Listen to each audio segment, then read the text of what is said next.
कासम के घोट बढ़ाए गोढ़न जी मेहंदी लाए दी रही। कासम के घोट बढ़ाए गोढ़न जी मेहंदी लाए दी रही।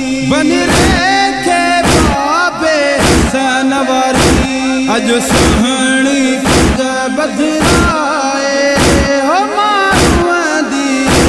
कासम के घोट बढ़ाए गोढ़न जी मेहंदी लाए दी रही। कासम के घोट बढ़ाए गोढ़न जी मेहंदी लाए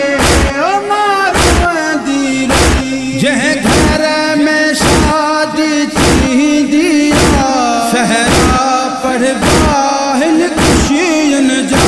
जह घर में शादी थी दिया सहरा पढ़ बाहन खुशियन जा।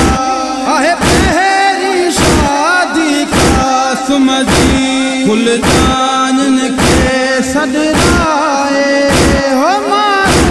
दी। कासम के घोट बढ़ाए गोढ़न जी मेहंदी लाए दी रही।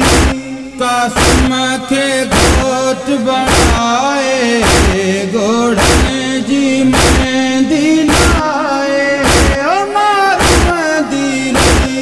कभी सदका पहजे गोढ़न जा कासम के माँ तैयार करो।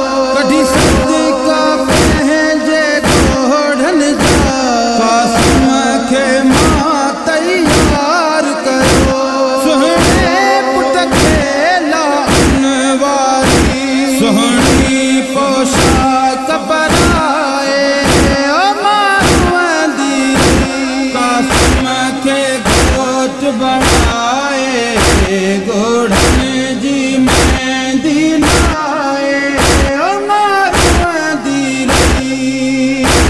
कासम के घोट बढ़ाए गोढ़न जी मेहंदी लाए दी रही।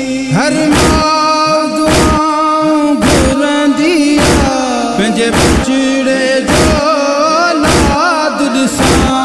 हर मां दुआऊं घुर दिया पंहिंजे बचड़े जो लाद ॾिसां। करबला में चढ़ा गयूं मैदुन जा छॾिया ज़ालिम तब साए दी रही। कासम के घोट बढ़ाए गोढ़न जी मेहंदी लाए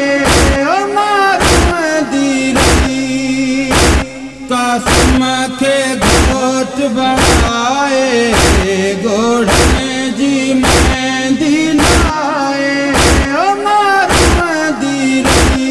बचड़े जवानियत राधा हर जी जलमान कंदी आहे। बचड़े जवानियत राधा हर जी जलमान कंदी आहे।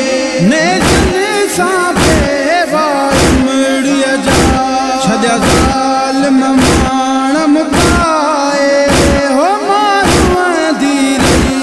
कासम के घोट बढ़ाए गोढ़न जी मेहंदी लाए दी रही। कासम के घोट बढ़ाए गोढ़न जी मेहंदी लाए दी रही।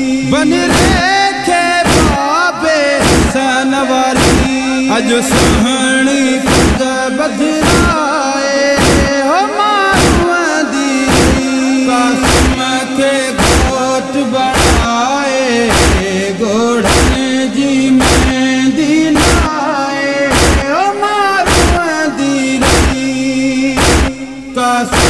के घोट बनाए घोड़े